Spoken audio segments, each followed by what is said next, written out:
My name is Suyin Vang. I'm 28 years old, a former Army medic, and I just returned from Syria after 3 grueling years that reshaped everything except, it seems, how my family views me.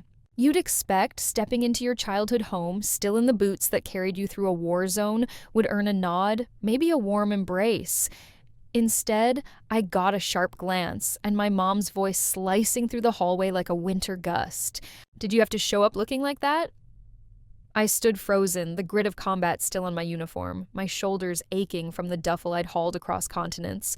My heart sank, not from her disapproval of my appearance, but because I realized she was the same, and so was this house. At dinner, my brother Kalen tried to lighten the mood with a weak joke about me looking like a hazard sign. My sister May wouldn't look at me. My dad didn't lift his eyes from his plate. They passed the rice like I was just a breeze passing through.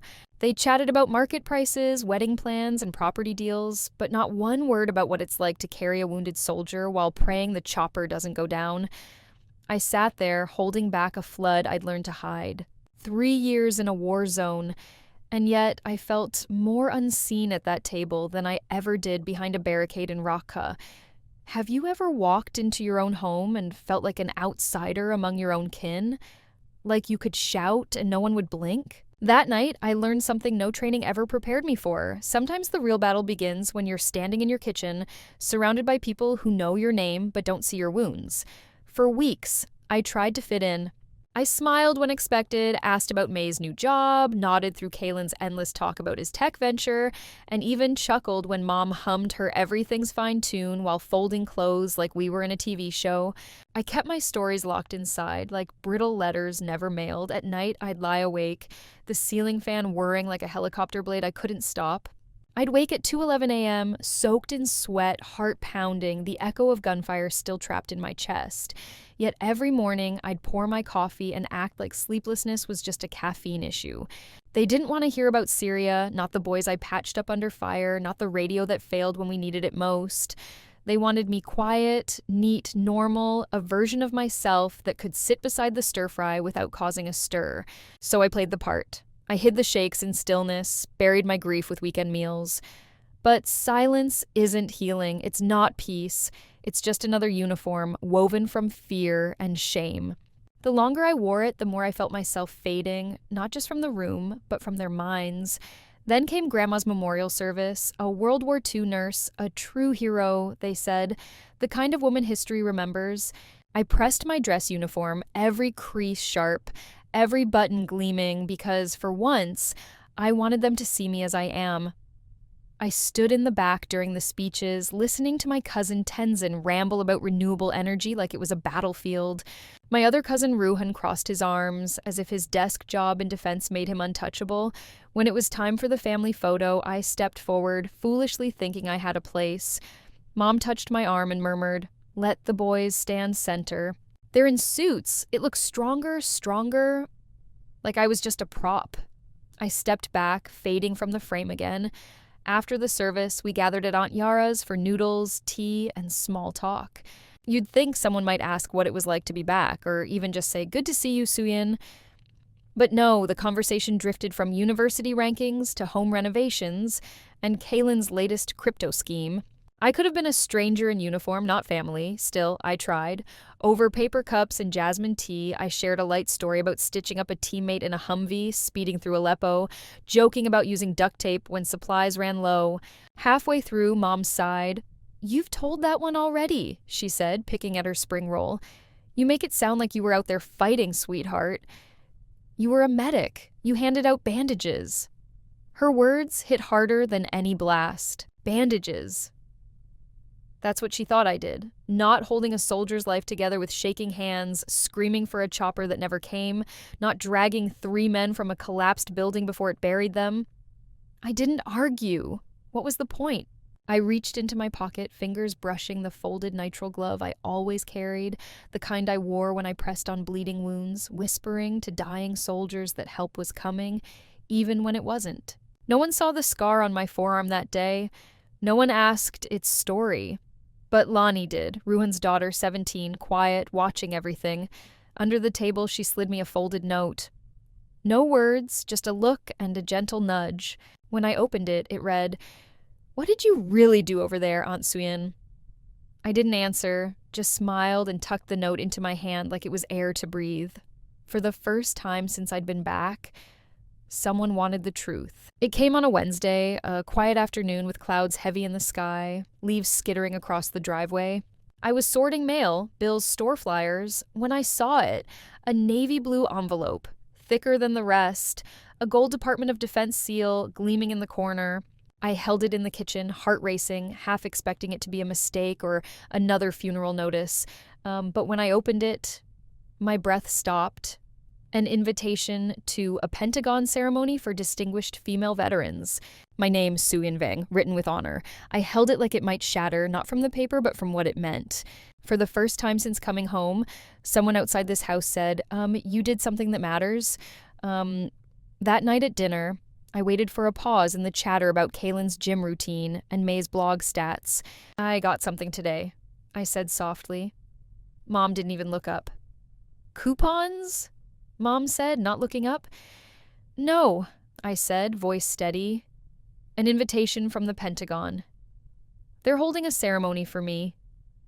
The table fell silent for a fleeting moment. I thought just for a second they might show pride. Tenzin blinked. "Probably just checking some diversity box," he muttered. Ruhan smirked, sipping his tea. "No offense, Suyin, but you weren't exactly out there storming bunkers." The silence that followed wasn't just quiet, it was heavy, like being pinned under debris, waiting for rescue. I stared at my plate, the noodles cooling, untouched. Mom finally glanced up. "Do you always have to make it about you?" she said. I picked up the letter, tore it in half, then quarters, and walked upstairs, the clink of chopsticks on plates trailing behind me. Later that night, I fished the pieces from the trash, taped them together with trembling fingers, booked a one-way ticket to D.C., and whispered into the dark, "I don't need their praise. I just need to stop fading away." The Pentagon felt colder than I remembered, not the temperature, but the walls, the hush, the formality that wrapped around you like a second skin. I walked the halls in my dress blues, the ones I hadn't worn since the flight back. The cuffs were slightly worn, a thread loose at the collar, but they were mine, honest.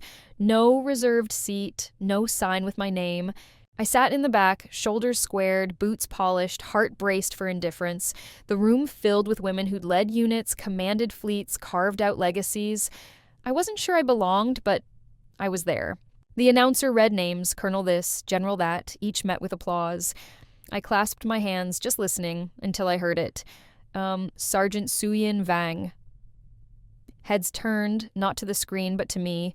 I stood, boots scuffing the polished floor, heat creeping up my neck as I walked forward, unsure what was next.